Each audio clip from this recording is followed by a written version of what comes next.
It's just being moved into one location in this ordinance. We also have stormwater regulations for the Passaic watershed. That's not being changed. That's being incorporated into this ordinance.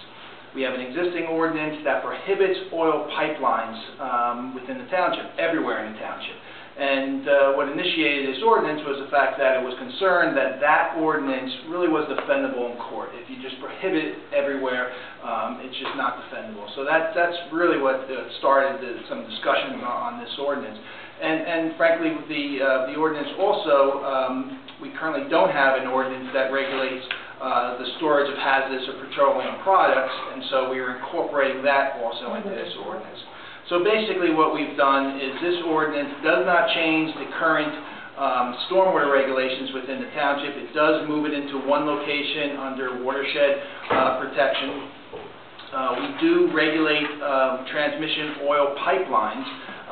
The ordinance basically prohibits the installation of transmission oil pipelines within the Great Swamp Overlay watershed. However, it does allow it as a conditional use in the Passaic. However, it permits it under very rigorous conditions that need to be adhered to.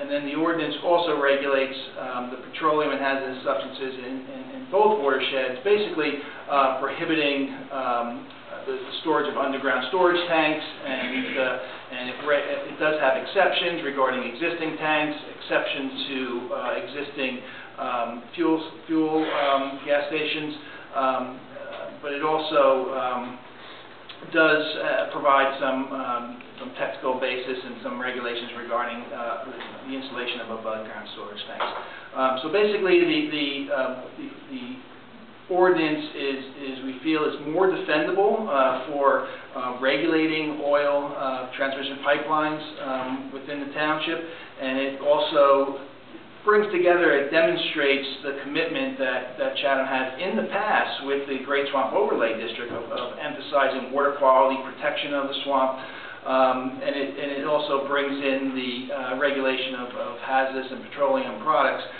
again emphasizing that this ordinance is not only about highly regulating transmission oil lines, but also just emphasizing the protection and regulation and concerns that have regarding environmental protection.